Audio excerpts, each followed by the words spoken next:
গাঁৱৰ মানুহবিলাকে মোক খেদি খেদি আহি আছে। যদি মোক ইহঁতে লগ পাই তেনেহ'লে হাতে ভৰি বান্ধি মোক মাৰিব। গতিকে মই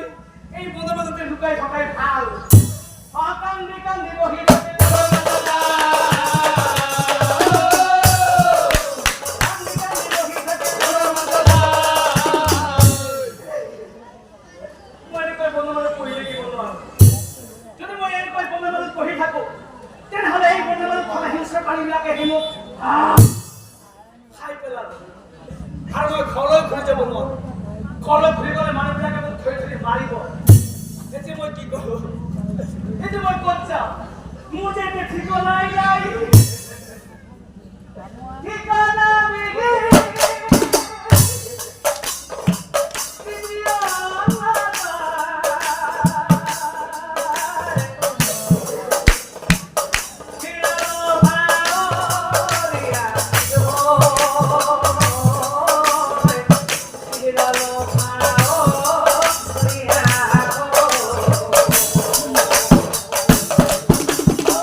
নাৰদমুনিয়ে গৈ আছিল আৰু যেতিয়া নাৰদমুনিয়ে এই ভগৱান শব্দ শুনা পাইছিল হে স্বৰ্গৰ পৰা নাৰদমুনি নামি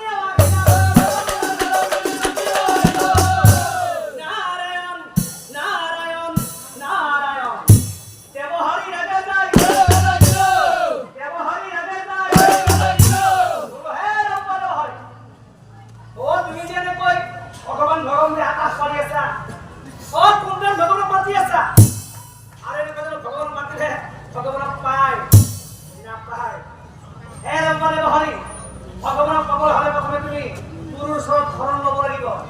আৰু সেই গুৰুৱে দেখুৱাই দিব কেনেকৈ ভগৱানক পাব পাৰা গতিকে যোৱা তুমি এতিয়াই মিথিলা ৰজা জনক ৰজাৰ ওচৰলৈ যোৱা জনক ৰজা তুমি গুৰু খোজা আৰু সেই জনক ৰজাই দেখুৱাই দিব কেনেকৈ ভগৱানক পাব পাৰা যোৱা বাবা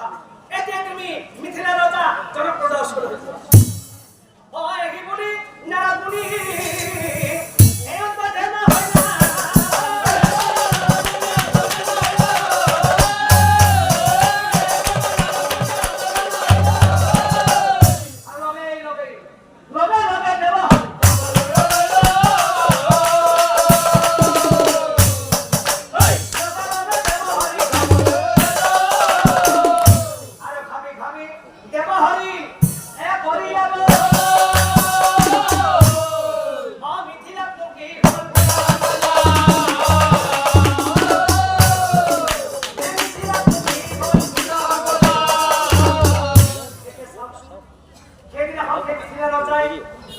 ৰাজ্যত এখন যজ্ঞ পাতি বহি আছিল